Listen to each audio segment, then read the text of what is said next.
Shalom anak-anak, bagaimana kabarmu hari ini? Ketika bangun tidur, sudahkah kalian berdoa mengucap syukur untuk kebaikan Tuhan? Anak-anak, sebelum memulai aktivitas, marilah kita merenungkan firman Tuhan yang diambil dari Roma 12 ayat 12. Demikian firman Tuhan. Bersukacitalah dalam pengharapan, sabarlah dalam kesesakan, dan bertekunlah dalam doa, bantulah dalam kekurangan orang-orang kudus, dan usahakanlah dirimu untuk selalu memberikan tumpangan. Demikian firman Tuhan. Anak-anak, ada 2 orang pendaki gunung yang sudah mendaki sampai setengah perjalanannya menuju puncak sebuah gunung. Pada awalnya, mereka tampak sangat bersemangat dan memulai pendakian dengan penuh keyakinan. Namun, pada pertengahan jalan, mereka mulai kelelahan. Pendaki yang pertama memutuskan untuk berhenti mendaki karena kekuatannya sudah tidak memungkinkan untuk menyelesaikan pendakian hingga ke puncak. Pendaki yang pertama merasa tidak mampu untuk mencapai puncak gunung. Nah, berbeda halnya dengan pendaki yang kedua. Meskipun lelah, ia tetap berusaha untuk menyelesaikan pendakiannya.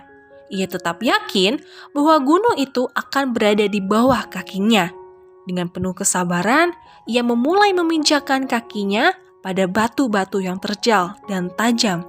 Sampai pada akhirnya, ia pun sampai ke puncak gunung itu. Anak-anak, bersabar bukanlah hal yang mudah untuk dilakukan. Tetapi firman Tuhan mengingatkan kita untuk tetap bersabar. Lalu, apa arti bersabar dalam kesesakan itu? Pertama, sabar dalam kesesakan berarti tetap tenang dalam menghadapi kesusahan atau penderitaan. Dalam Roma 12 ayat 12 berkata, "Bersukacitalah dalam pengharapan, sabarlah dalam kesesakan." Anak-anak, kata sabar di sini berarti bertahan menghadapi cobaan, tidak lekas marah, tidak lekas putus asa, tidak lekas patah hati, tabah, tenang, dan tidak tergesa-gesa. Sedangkan kata kesesakan artinya penganiayaan, penindasan, kesusahan, atau penderitaan. Jadi nasihat Rasul Paulus untuk bersabar dalam kesesakan maksudnya adalah supaya kita tetap tabah, tenang, tahan dalam menghadapi kesusahan atau penderitaan. Anak-anak, Tuhan mengetahui penderitaan atau kesusahan yang kita alami. Tuhan memakai kesusahan untuk membentuk kita makin dewasa dalam iman. Penderitaan yang dialami tidak akan melebihi kekuatan kita, bahkan Tuhan berjanji akan memberikan jalan keluar sehingga kita dapat menanggung setiap penderitaan yang kita alami. Anak-anak, saat ini kita juga harus bersabar menghadapi kesusahan atau penderitaan karena pandemi COVID-19.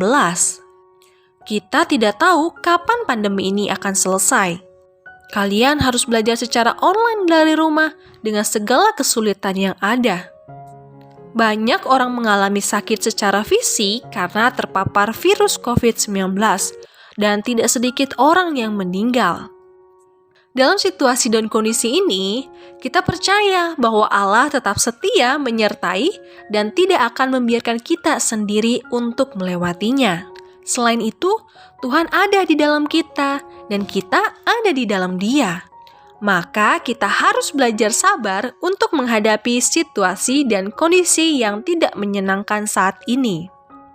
Kedua, sabar dalam kesesakan berarti tidak bersungut-sungut atau mengeluh saat menghadapi kesusahan atau penderitaan.